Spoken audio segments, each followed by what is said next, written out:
My name is Maya Parker, and I'm 32 years old.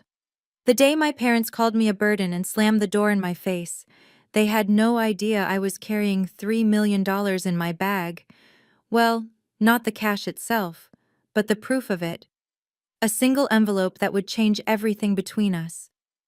They threw me out in front of the neighbors, humiliated me on their doorstep, and told me I was nothing without a job. What they didn't know? I'd just inherited my grandmother's entire estate. And what I did with that money, specifically what I bought, left them speechless when the truth came out. This is a story about family, respect, and what happens when you finally stop begging for approval and start setting boundaries instead. Before I tell you exactly what happened, please take a moment to like and subscribe, but only if you truly enjoy this story. I'd also love to know, where are you listening from, and what time is it there? Drop a comment below. Now let me take you back to that day. It was a Tuesday morning when everything fell apart. I'd lost my job 3 hours earlier. 8 years as a software engineer, gone in a single meeting. Budget cuts, they said. Nothing personal. But it felt personal when I walked out of that building with my box of desk supplies and nowhere to go. My apartment lease was ending in 2 weeks. I had savings, sure, but not enough to feel secure. So I did what I thought any daughter would do. I drove to my parents' house and asked for help. The house sat on a quiet street in a neighborhood where everyone knew everyone. I parked in the driveway, grabbed my backpack, and walked to the front door. My hands were shaking as I knocked. My mother opened the door. Her expression didn't soften when she saw me. "What do you want, Maya?" "I lost my job today." My voice came out smaller than I intended. "Can I stay here for a while, just until I find something new?" She didn't answer right away. Instead, she turned her head and called into the house. "Richard, your daughter's here." My father appeared behind her, arms crossed. He looked at me the way you'd look at a solicitor trying to sell you something you don't need. "No," he said flatly. "You're just a burden now." The words hit like a slap. "We can't have a jobless daughter living here," my mother added, her voice cold and practical. "What would the neighbors think?" I glanced to the side. Mrs. Chen was watering her roses across the street, her head turned just slightly in our direction. She was listening. "Please," I whispered. "I just need a little time." "You need to get your life together," my father said. "We're not running a charity." And then he closed the door. I stood there for a moment, frozen. Mrs. Chen pretended not to notice, but I saw her glance over. The humiliation burned through my chest. I turned and walked away. They had no idea what was in my bag. I wasn't always the daughter they rejected. Growing up, I was the good kid. Straight A's, honor roll, full scholarship to a state university for computer science. I graduated with honors, landed a job at a solid tech company, and worked my way up for 8 years. I thought I was doing everything right, but it was never enough for them. When I was 25 and paid off their car loan, $12,000 I'd saved over 2 years, my father's only response was, "Took you long enough." No thank you, no acknowledgement. When I was 28 and helped them cover 3 months of mortgage payments during my father's early retirement, my mother said, "You're single with no kids. What else would you spend it on?" Every family dinner became a comparison game. Sarah next door just got promoted to VP.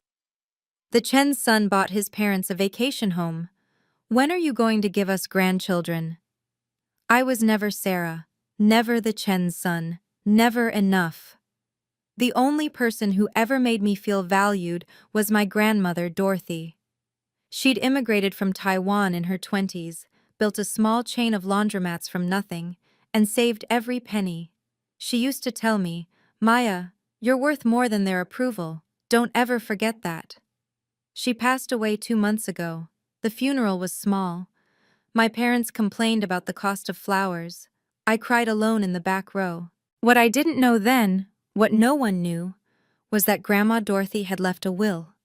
A very specific will. And she'd made sure her lawyer would contact me directly, not my parents. That envelope arrived the morning I lost my job. I hadn't opened it yet when I knocked on my parents' door. 1 week before I lost my job, I'd made the mistake of accepting a dinner invitation. My mother had called. "Come over Saturday. We're having the Rodriguezes." I should have known better. Anytime my parents invited neighbors over, it was a performance, a chance to show off. Or in my case, a chance for them to explain why I wasn't worth showing off. I arrived at 6. Mr. and Mrs. Rodriguez were already there, sitting in the living room with drinks.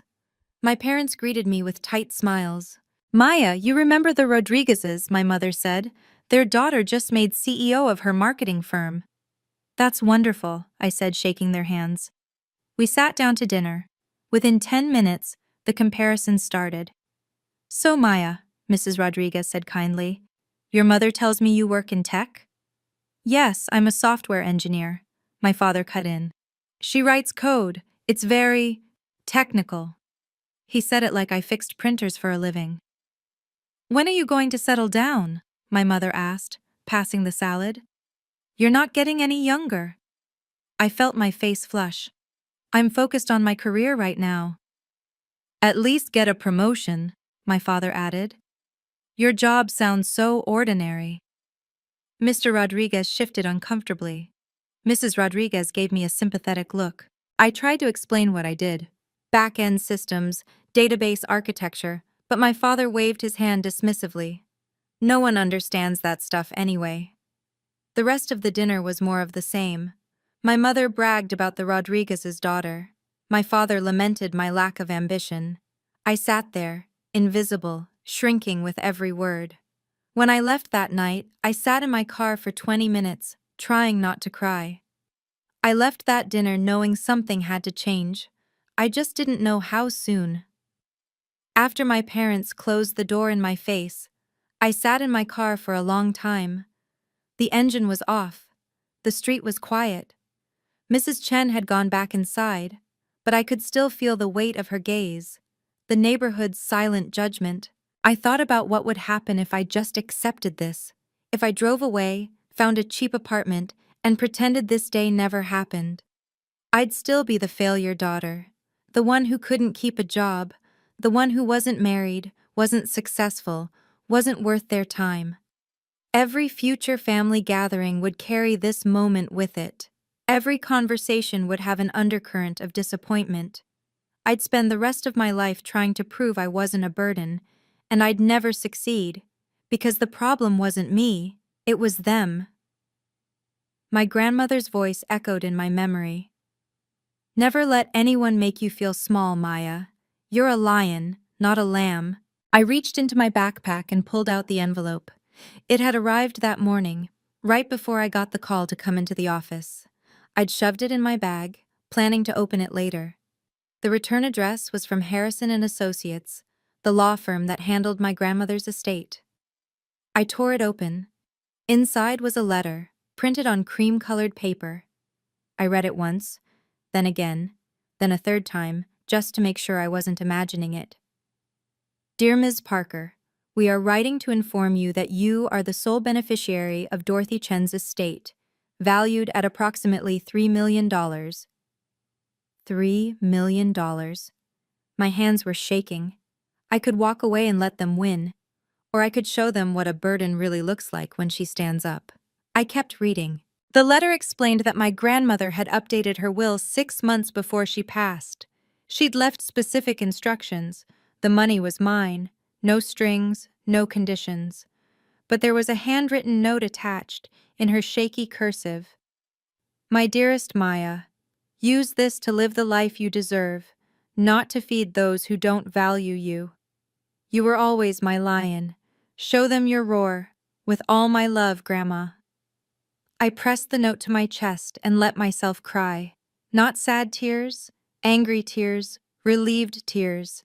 Tears that had been building for years. When I was done, I pulled out my phone and searched for the law firm's number. Mr. Harrison answered on the second ring.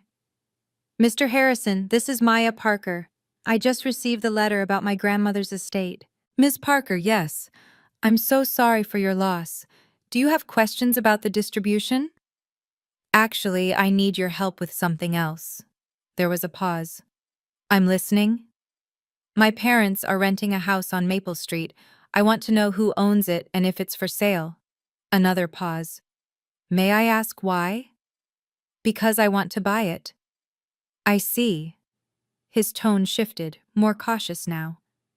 Ms. Parker, I need to ask, is this a decision you've thought through carefully? Yes. Real estate transactions involving family can become complicated. I understand. He was quiet for a moment. Then, the property is owned by a Mr. Peterson. I happen to know he's been considering selling. He's relocating for health reasons. I could reach out discreetly. Please do. And Mr. Harrison? I don't want them to know it's me. Understood. I'll be in touch. I hung up and stared at my parents' house through the windshield. I wasn't going to humiliate them. I was going to teach them a lesson they'd never forget. 3 days later, I sat across from Mr. Harrison in his downtown office. He was younger than I expected, mid-40s, graying at the temples, with kind eyes and a firm handshake. The office smelled like leather and old books. Ms. Parker, thank you for coming in. He slid a folder across the desk. I've reviewed your grandmother's estate. Everything is in order. The funds will be transferred to your account within 2 weeks. Thank you. Now, regarding the property on Maple Street, he opened another folder. I spoke with Mr. Peterson. He's willing to sell for $420,000. That's slightly below market value. He wants a quick, clean sale. I nodded. I can do that. I'll handle the transaction through a trust. Your name won't appear on any preliminary documents. Mr. Peterson will sell to the trust, and you'll be listed as the trustee. Your parents won't know unless you tell them. Perfect. He leaned back in his chair, studying me. May I speak candidly? Please. Your grandmother was a remarkable woman. She built something from nothing, and she was very protective of you. She mentioned you often. My throat tightened. She was the only one who ever believed in me. She wanted you to have security and freedom. He paused. This purchase, I assume it's about more than real estate? It's about respect, I said quietly. They made me feel worthless. I'm not doing this for revenge. I'm doing it so they understand what they did. He nodded slowly. Then let's make sure it's done right. Legally. Cleanly. That's all I want.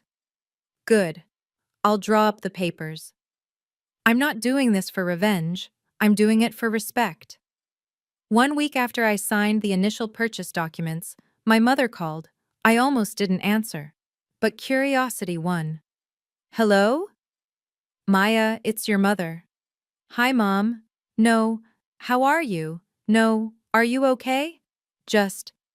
The neighbors keep asking about you. Mrs. Chen saw you leaving last week. It's embarrassing. I closed my eyes and counted to 3. Embarrassing for who? For us.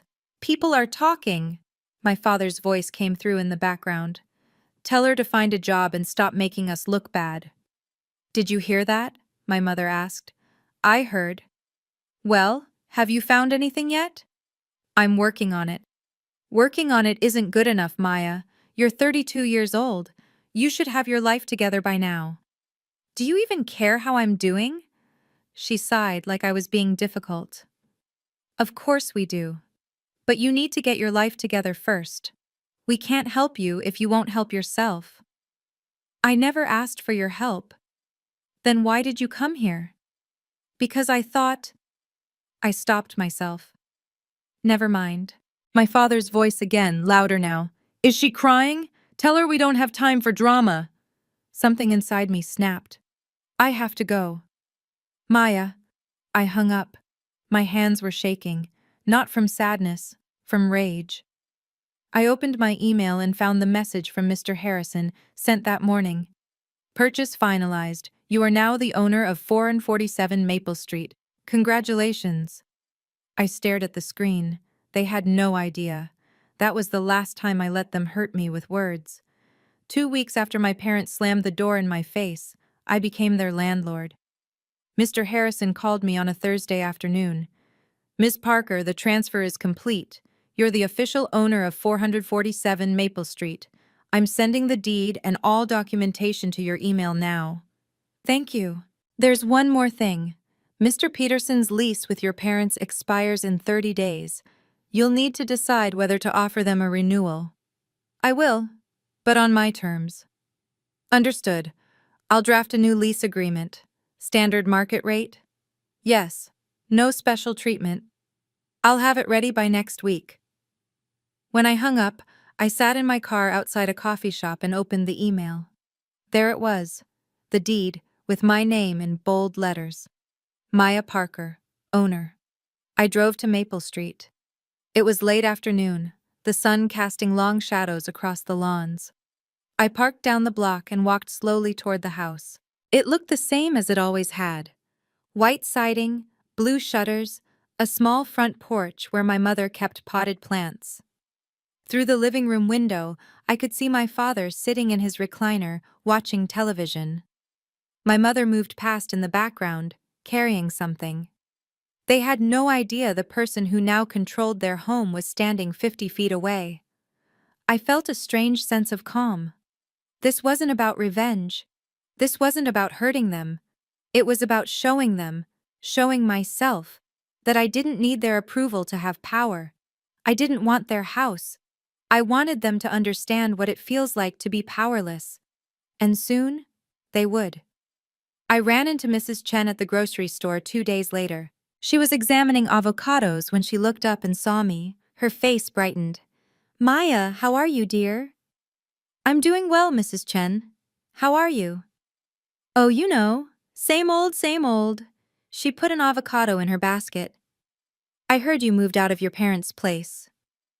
Word traveled fast.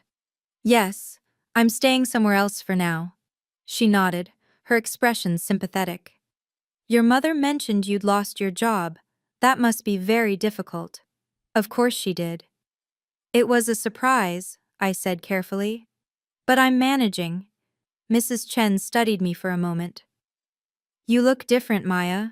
Stronger somehow." I smiled. "I've learned a lot recently." "About what?" "About standing up for myself." She tilted her head, curious. "Good for you. Too many young people let others walk all over them." She paused. "Your parents seemed upset last week. Is everything okay?" "Things aren't always what they seem, Mrs. Chen." She raised an eyebrow. "That sounds mysterious." "Let's just say, some changes are coming." "Changes?" "You'll see soon enough." She looked like she wanted to ask more, but I smiled politely and excused myself. As I walked away, I could feel her watching me. Good. Word travels fast in small communities, and I was counting on it. By the time I reached my car, I'd already decided. It was time to bring everything into the open. No more secrets, no more hiding. I pulled out my phone and called my mother. "Mom, I want to talk. Can we meet at Rosewood Restaurant this Saturday? I have something important to share." My mother's voice was immediately suspicious. "Why there? Why not at home?" "I'd like to do this properly, in a neutral space." "What's this about, Maya?" "I'll explain on Saturday. Can you both be there at 2 o'clock? I heard muffled conversation. She was talking to my father. "Fine," she said finally. "But don't expect us to give you money, we're not—" "I don't need your money, Mom." Silence. "Then what do you need?" "I'll see you Saturday." I hung up before she could argue. Next, I called Mr. Harrison. "Can you attend a family meeting on Saturday? I'm going to tell them about the house." "Are you sure you want to do this publicly?" "I want witnesses, not for drama, for accountability." "I understand. I'll be there." Then I made 2 more calls, one to Mrs. Chen, one to Mr. Rodriguez. I kept it simple. "I'm having a small family gathering at Rosewood on Saturday. I'd really appreciate it if you could come. I have some news to share." Both agreed, curious but polite. By Friday night, everything was arranged. I'd reserved a private corner at Rosewood, big enough for 6 people, visible enough that other diners could see us but not hear every word. I spent Friday evening going over what I'd say. I practiced in front of the mirror, keeping my voice calm and steady. No anger, no tears, just facts. I pulled out the deed and the new lease agreement. I put them in a manila envelope and set it on my kitchen counter. Tomorrow, my parents would learn the truth. And I would finally, set the boundaries I should have set years ago. Saturday arrived cold and clear.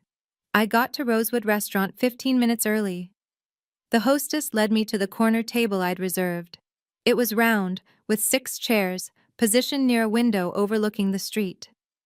Perfect. I set the manila envelope on the table in front of me and ordered water. Mrs. Chen arrived first, smiling warmly. Maya dear, thank you for inviting me. Thank you for coming. Mr. Rodriguez came next, shaking my hand. Good to see you, Maya. You look well. Thank you, Mr. Rodriguez. Mr. Harrison arrived exactly on time, carrying a leather briefcase. He nodded at me and took the seat to my right. Then my parents walked in. My mother saw the group and her face tightened. My father's expression was somewhere between annoyed and confused. What is this? My mother asked, sitting down stiffly. A conversation, I said calmly. Who's he? My father nodded toward Mr. Harrison. This is Mr. Harrison. He's a lawyer.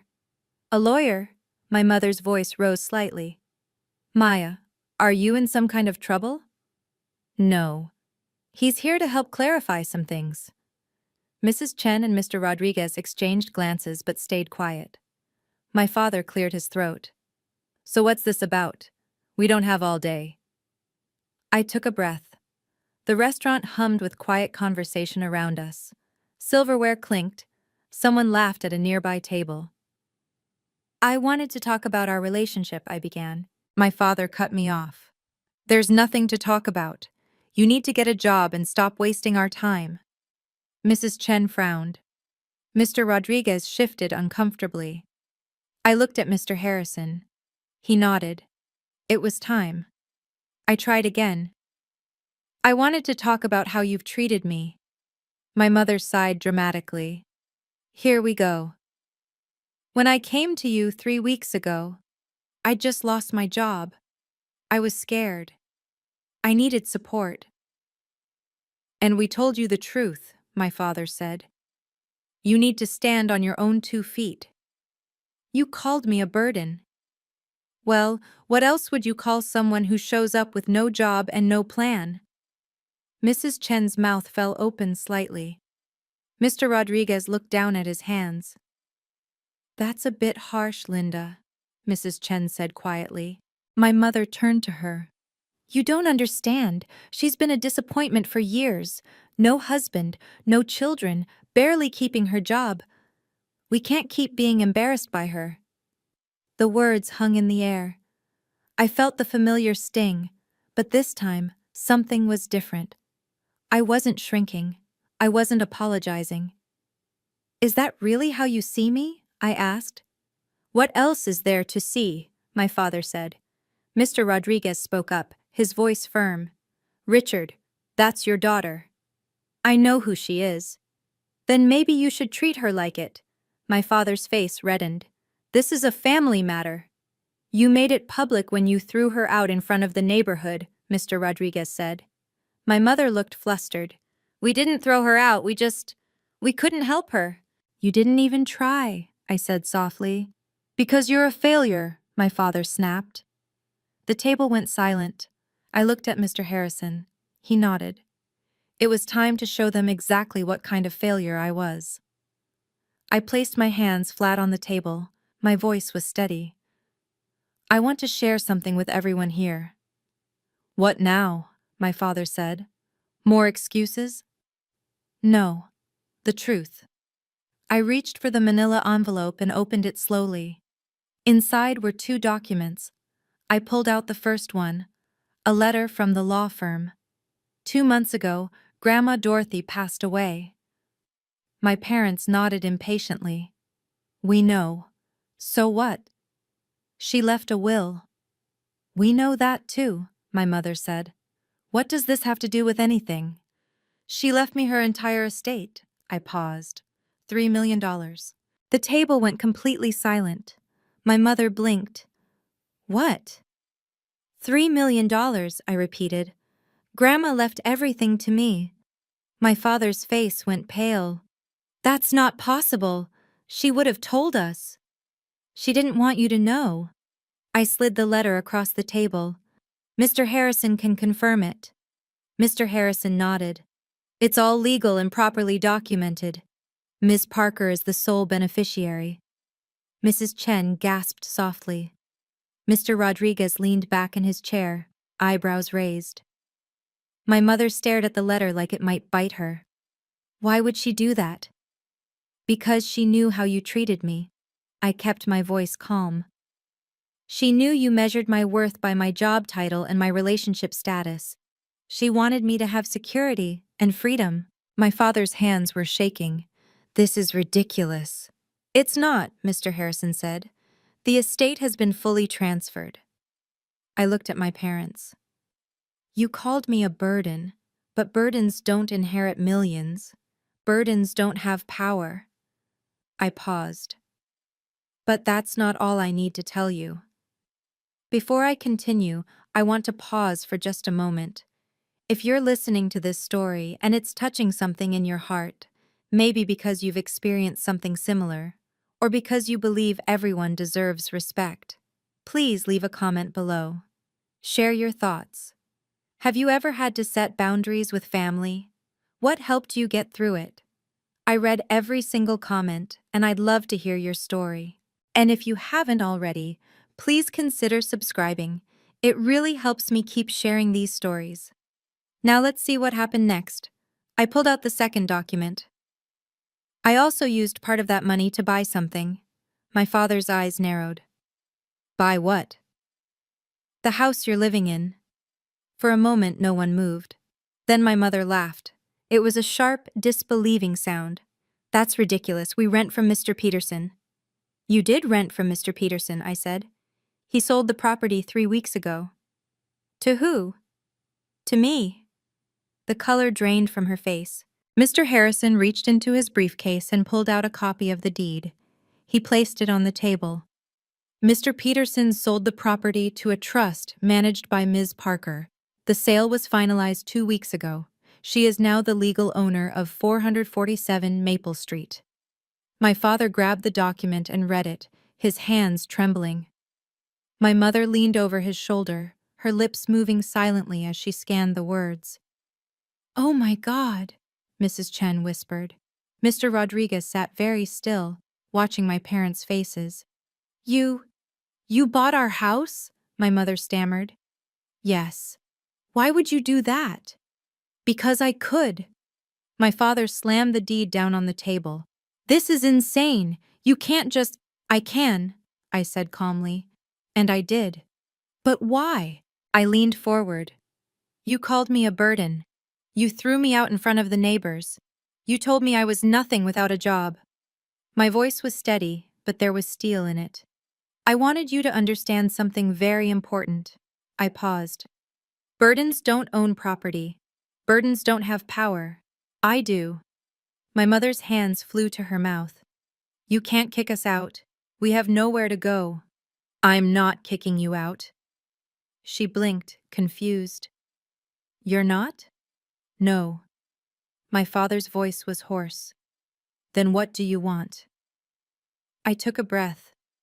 I want you to understand what you did to me. The restaurant felt very quiet, even though conversations continued around us. 3 weeks ago, I stood on your doorstep and asked for help. I was terrified, humiliated, and you looked at me like I was garbage. My voice cracked slightly, but I pushed through. You didn't ask if I was okay. You didn't offer a hug. You called me a burden and shut the door in my face. My mother's eyes filled with tears. We didn't mean— Yes, you did. I cut her off gently. You meant it enough to say it. You meant it enough to hurt me in front of Mrs. Chen and anyone else who was watching. Mrs. Chen looked down at her lap. For years, I've tried to earn your approval, I continued. I worked hard. I paid your debts. I showed up to every dinner even when you spent the whole time comparing me to other people's children, and it was never enough. My father opened his mouth, then closed it. I'm not here to destroy you, I said. I'm here to teach you that love isn't conditional on success, that your daughter's worth isn't measured by her job title or her relationship status. Mr. Rodriguez nodded slowly. You owe her an apology, he said to my parents. My mother wiped her eyes. Maya, I'm sorry, I really am. My father looked at the table. We were wrong. Thank you, I said quietly. That's all I ever wanted to hear. I wasn't finished. You can continue living in the house, I said. My mother looked up, hopeful. We can? Yes, but there will be a new lease. My father stiffened. What are the terms? Mr. Harrison pulled out a document and slid it across the table. Standard residential lease, market rate rent, 1-year term with option to renew. My father scanned it. This is $1,200 a month. Peterson only charged us $900. Market rate, Mr. Harrison repeated. That's $300 more than we're paying now. That's what the property is worth, I said. No special treatment. My mother's voice was small. Maya, we can't afford. You'll have to budget differently, just like I had to budget when you refused to help me. Mr. Rodriguez cleared his throat. That seems fair. My father glared at him but said nothing. There's one more term, I said. Respect. My mother frowned.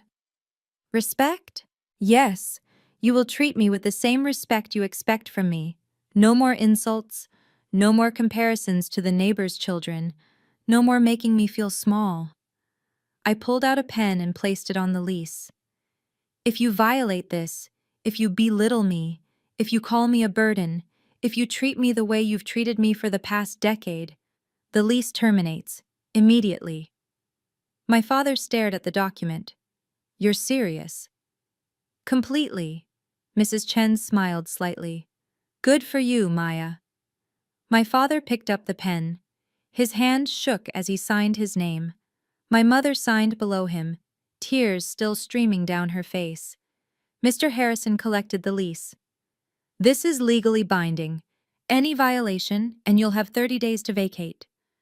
My father nodded stiffly. I looked at my mother. I'm not asking for your approval anymore. I'm asking for basic human decency. And if you can't give me that, then this conversation is over. My mother looked at me with something I'd never seen before. Respect. Mr. Harrison placed the signed lease in his briefcase. I'll file this on Monday. Your first payment is due on the 1st of next month. My father nodded, still looking shell-shocked. My mother reached across the table toward me, then pulled her hand back. Maya, I need you to know, we really are sorry. I believe you. We were scared, she said. When you showed up without a job, it reminded us of when your father got laid off years ago. We were terrified. We didn't handle it well. My father cleared his throat. We took it out on you? That was wrong? It wasn't a perfect apology, but it was real. Thank you, I said. Mrs. Chen dabbed at her eyes with a napkin. Maya, you handled this with so much grace. I don't know if I could have done the same. Mr. Rodriguez nodded. You stood up for yourself without being cruel. That takes real strength. A woman at a nearby table glanced over, clearly curious about our group. I caught her eye and she quickly looked away. I didn't need you to grovel, I said to my parents. I needed you to see me as a person, not a trophy to show off or a failure to hide. My mother nodded, wiping her eyes again. Can we? She hesitated. Can we start over? Not start over, I said. But we can move forward with boundaries. I can live with that, my father said quietly. Mr. Harrison stood. I think we're done here. Ms. Parker, I'll be in touch early next week. Thank you, Mr. Harrison. He shook my hand and left. The rest of us sat in silence for a moment. Then Mrs. Chen spoke. Maya, would you like to come to dinner next week? I make a wonderful pot roast. I smiled. I'd like that. Over the next few minutes, the conversation shifted. Mrs. Chen started talking about her own daughter, who lived across the country. I used to push her so hard about getting married. I thought I was helping. But after hearing your story, Maya, I realize I was just making her feel inadequate. Mr. Rodriguez nodded. My son dropped out of medical school last year. I was furious. I didn't talk to him for months. He paused. I called him last week and apologized. Your story made me think. I'm glad, I said. My mother listened, her face flushed with embarrassment. I always thought we were good parents, she said quietly. We provided for you. We paid for your education. You did, I agreed. But love isn't just financial support, it's emotional support too. My father looked uncomfortable but didn't argue. Mrs. Chen reached over and squeezed my hand. You've given us all something to think about. Thank you for being brave enough to share this. Thank you for being here, I said. Mr. Rodriguez stood. I should get going. But Maya, if you ever need anything, a reference, a connection, anything, you let me know. I appreciate that. He shook my hand and left.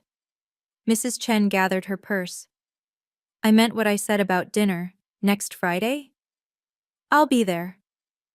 She hugged me. A real hug, warm and genuine. And then she was gone. It was just me and my parents now. We sat in awkward silence for a moment. Finally, my mother spoke. Can we give you a ride home? No, thank you. I drove. Okay. She stood slowly. We'll see you soon? Yes, soon. They left together, walking close but not touching. I sat alone at the table for a few more minutes, watching them through the window as they got into their car. The community I thought would judge me had actually become my support system. I paid the bill and walked out into the cool afternoon air. The street was quiet. A few cars passed. Somewhere nearby, a dog barked. I stood on the sidewalk and just breathed. For the first time in years, maybe in my entire life, I felt light. Not happy exactly, not triumphant, just free. Free from the weight of their expectations. Free from the constant need to prove myself.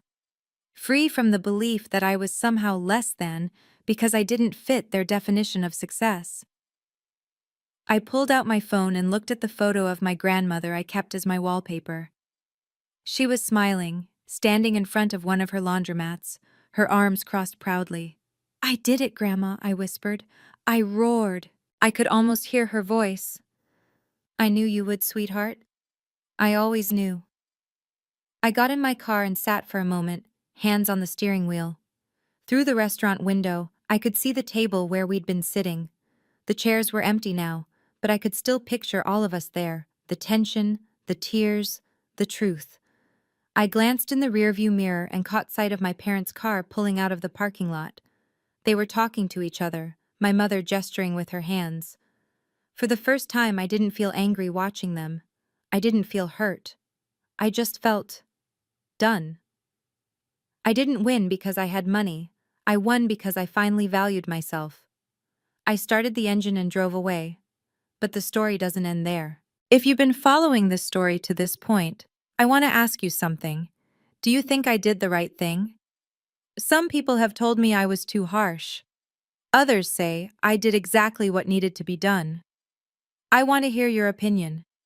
Please comment below. Right if you support my decision, or wrong if you think I should have done something different. And don't forget to subscribe so you don't miss future stories. Now let's see what happened after that day. 1 month after the meeting at Rosewood, my mother called. Her voice was different, softer. Maya, it's Mom. Can we talk? Just the three of us? I hesitated. About what? About everything. Please. I agreed to meet them at a coffee shop downtown, neutral territory. When I arrived, they were already there, sitting at a corner table with 3 cups of coffee waiting. My father stood when he saw me, something he'd never done before. Thank you for coming, my mother said. I sat down. What did you want to talk about? They looked at each other.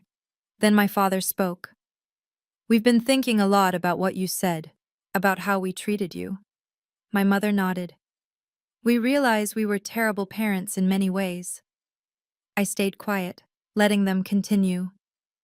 We were so focused on what the neighbors would think, my father said, on how you reflected on us. We forgot to just love you. My mother's eyes filled with tears. My parents were the same way with me, always comparing me to my siblings, always making me feel like I wasn't enough. She took a shaky breath. I swore I'd never do that to my children, but I did it anyway. We did it worse, my father added, because we knew how much it hurt and we did it anyway. I wrapped my hands around my coffee cup. Why are you telling me this now? Because you deserve to know, my mother said, and because we want to do better. Can you forgive us? My father asked. I looked at them, really looked at them. They looked older, tired, but also sincere. I didn't forgive them right away, but I listened, and that was a start. Word of what happened at Rosewood spread through the neighborhood faster than I expected. Mrs. Chen told Mrs. Rodriguez, who told the Johnsons, who told everyone at the community center. Within 2 weeks, everyone on Maple Street knew that I'd inherited millions and bought my parents' house. The reactions were mixed. Some people thought I was brilliant. Others thought I was cold. A few thought I'd gone too far. But something unexpected happened. People started talking about their own families, about the pressure they put on their children, about the conditions they placed on love. Mrs. Chen organized a parent support group at the community center. She invited me to speak at the first meeting. I almost said no. But then I thought about my grandmother, and I said yes. 15 parents showed up. I told my story. The real story, not the gossip version. I talked about what it felt like to never be enough, to have love used as a weapon instead of a gift. A mother in the back row started crying. I think I've been too hard on my son. He's gay and I haven't accepted it. I keep pushing him to change. Another parent spoke up. I told my daughter she was wasting her life because she wanted to be an artist instead of a doctor. One by one, they shared their stories, and one by one, they started to see what I'd seen, that conditional love isn't love at all. After the meeting, several parents came up to thank me. You gave us permission to do better, one father said. My story wasn't just about me anymore, it became a mirror for others. And that, more than the money or the house, felt like the real inheritance my grandmother had left me. 2 months after the confrontation, I started a new company. I called it Lionheart Consulting, a name inspired by my grandmother's words. The mission was simple: help people set healthy boundaries with toxic family members. I offered free initial consultations. I connected people with therapists, lawyers, and financial advisors. I created workshops on emotional independence and self-worth. The response was overwhelming. Within the first month, I had 50 clients. By month 3, I had a waiting list. Most were women. Daughters who'd been told they weren't good enough. Wives who'd been controlled by in-laws. Mothers who'd been guilt-tripped into sacrificing everything. But some were men too. Sons who'd been pressured into careers they hated. Fathers who'd been cut off from their children by manipulative ex-partners. I helped them navigate difficult conversations. I helped them understand that setting boundaries wasn't selfish. It was survival. One woman, Sarah, came to me in tears. Her mother had been financially abusing her for years, demanding money, and then criticizing how Sarah spent what was left. Together, we created a plan. Sarah opened a separate bank account.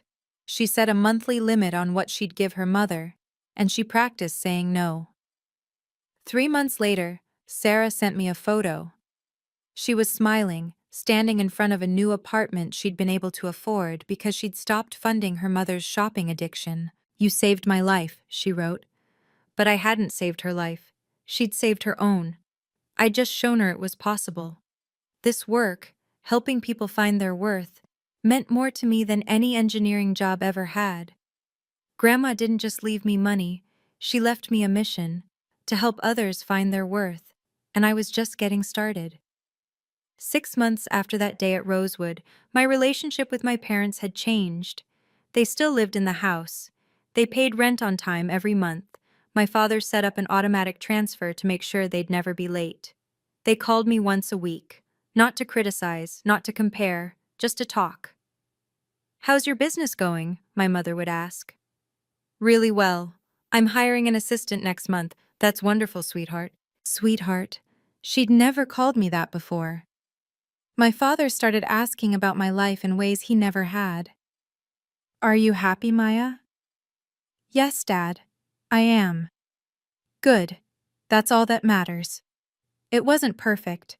Sometimes old patterns crept back in. My mother would start to say something about the neighbors, then catch herself. My father would open his mouth to give unsolicited advice, then close it. But they were trying, and that was more than I'd ever expected. We had dinner together once a month. Always at a restaurant, neutral territory. We talked about safe topics, the weather, current events, my grandmother's old recipes. Slowly, carefully, we were building something new. Not the relationship I'd wished for as a child, but something real, something based on respect instead of obligation. "We're proud of what you've built, Maya," my mother said one evening. "We should have said that years ago," my father added. "It's never too late to start," I replied. And I meant it. Forgiveness isn't forgetting. It's choosing peace over pain, one day at a time. I didn't forgive them all at once. Some days were harder than others. Some memories still stung. But I was learning that healing isn't linear, and that boundaries don't mean you stop loving someone. They just mean you start loving yourself too. Looking back on everything that happened, I've learned some things I wish I'd known years ago. First, money doesn't buy respect, but self-respect can create boundaries. The inheritance didn't make my parents value me. Setting clear, legal boundaries did. Second, family doesn't have the right to treat you poorly just because they're family. Love should never come with conditions, and if it does, it's not really love. Third, you can't change other people. You can only change how you respond to them. I couldn't make my parents see my worth, but I could stop waiting for their approval. Fourth, boundaries aren't selfish, they're self-preservation. For years, I thought setting limits with my parents would make me a bad daughter. I was wrong. It made me a healthy adult. Fifth, sometimes the kindest thing you can do is walk away. Not forever, necessarily, but long enough to remember who you are without their voices in your head. My grandmother understood all of this. That's why she left me the money with those specific instructions. She knew I'd need resources to stand on my own, to build a life that wasn't defined by my parents' expectations. But the real gift wasn't the money, it was permission. Permission to value myself, permission to demand respect, permission to roar. I think about her every day. When a client tells me they're scared to set boundaries, I share her words.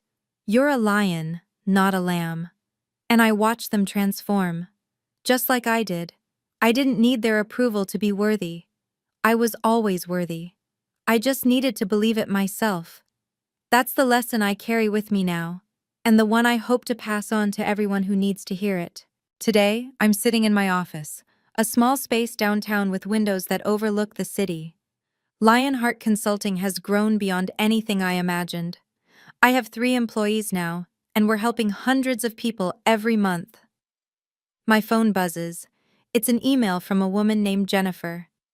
"Dear Maya, I just wanted to thank you. 3 months ago, I came to you because my family was destroying my mental health. You helped me set boundaries. You helped me find my voice. Last week, I stood up to my mother for the first time in my life. It was terrifying. But I did it. And I'm still standing. Thank you for showing me it was possible. You saved my life." I read the email twice, then save it in a folder I keep for moments when I doubt whether this work matters. It does. It always will. I look at the photo of my grandmother on my desk. She's smiling at me, forever frozen in that moment of pride outside her laundromat. "I hope I'm making you proud, Grandma," I whisper. I know she is. I can feel it. My phone buzzes again. This time it's my mother. "Dinner next week? Your father wants to try that new Italian place. I smile and type back. Sounds good. Wednesday at 7? Perfect. Love you. Love you too. It's not the relationship I once dreamed of, but it's real, it's honest, and it's built on a foundation of mutual respect. I close my laptop and look out the window. The sun is setting, painting the sky in shades of orange and pink. If you're reading this and you've ever felt like a burden, know this: you're not. You're a lion waiting to roar. And sometimes, the loudest roar is a quiet boundary. Thank you for listening to my story. If it touched you in any way, I'd love to hear from you. Please leave a comment below and share. Have you ever had to set boundaries with family? What helped you? Or if you're in a similar situation right now, know that you're not alone. Don't forget to like, subscribe, and turn on notifications so you don't miss future stories. And remember, you deserve respect. Always. I'll see you in the next video. Take care of yourself.